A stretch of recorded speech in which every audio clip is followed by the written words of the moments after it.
नाज़रीन, अफ़सोसनाक ख़बर अव्हां खे ॾियूं बदीन खां। बदीन में फुर दौरान मज़हमत ते हथियार बंदन नौजवान खे क़त्ल करे छॾियो आहे। वाक़े ख़िलाफ़ नौजवान जो वारिसनि लाश रखी SSP ऑफिस ॾाढो धरणो हयो आहे। अफ़सोस जोगी ख़बर अव्हां खे ॾियूं पिया। बदीन में फुर दौरान मज़हमत ते हथियार बंदन नौजवान खे क़त्ल करे छॾियो आहे। वाक़े ख़िलाफ़ नौजवान जे वारिसनि लाश रखी SSP ऑफिस ॾाढो धरणो हयो आहे। तव्हांखे आगाह करे रहिया आहियूं, बदीन में फुर दौरान मज़हमत ते हथियार बंदन नौजवान खे क़त्ल करे छॾियो आहे।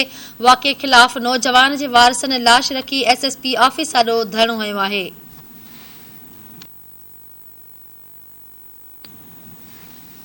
तव्हांखे आगाह कयूं पिया, बदीन में फुर दौरान मज़हमत ते हथियार बंदन नौजवान खे क़त्ल करे छॾियो आहे।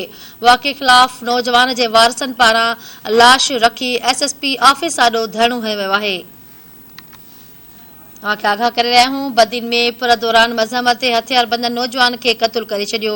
वाक़े ख़िलाफ़ नौजवान जे वारिसनि लाश रखी SSP ऑफिस ॾाढो धरणो हयो आहे। तव्हांखे अहम ख़बर ॾियूं पिया, बदीन में फुर दौरान मज़हमत ते हथियार बंदन नौजवान खे क़त्ल करे छॾियो आहे। अफ़सोसनाक ख़बर अव्हां खे ॾेई रहिया आहियूं, वाक़े ख़िलाफ़ नौजवान वारिसनि जो लाश रखी SSP ॾाढो धरणो हयो आहे। नाज़रीन, आगाह कयूं पिया, बदीन में फुर दौरान मज़हमत ते हथियार बंदन नौजवान खे क़त्ल करे छॾियो आहे। बदीन खां धरती TV न्यूज़ जो रिपोर्टर अली मोहम्मद शाहानी लाइन ते मौजूद आहे। जी अली मोहम्मद, कहिड़ा तफ़सील आहिनि?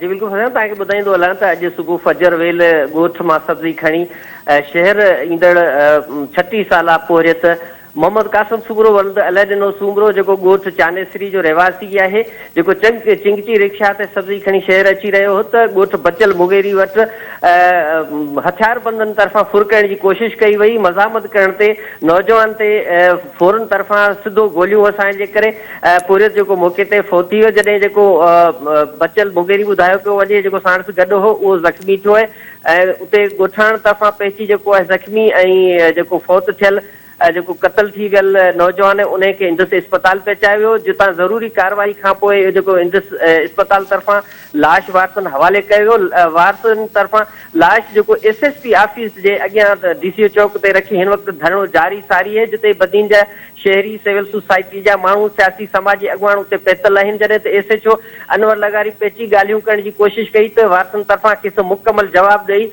इहो चयो त SSP ख़ुदि अची जेको सो असां सां ॻाल्हियूं करे। तव्हांखे ॿुधाईंदो हलां त बदीन में अॼु राति जेका गुज़री वई उन राति 2 वारदातूं थियूं आहिनि ऐं 12 लॻ जेको नौजवान दर्जी अब्दुल्ला बकारी उन खे जेको फायरिंग करे फोरू मोटरसाइकिल फुर करे फरार थी विया। आरबी शुगर मिल वेझो मोहम्मदपुर नूर मोहम्मद सूमरो खां बि हथियार बंद नई मोटरसाइकिल यूनिक ऐं रोक रक़म ऐं हथियार बंद जेको आहे फुर करे फरार थी वञे। अहिड़ी तरह जेको सो बदीन जा जेके बदीन वासी आहिनि उहो गिणती में वरतल आहिनि। हिननि IG सिंध हुकूमत खां पूरी नोटिस वठण जो मुतालबो कंदे चयो आहे त बदीन जो अमन जेको तबाह थियण खां बचायो वञे। जी ठीकु आहे, वॾी महिरबानी तफ़सीलनि जे लाइ।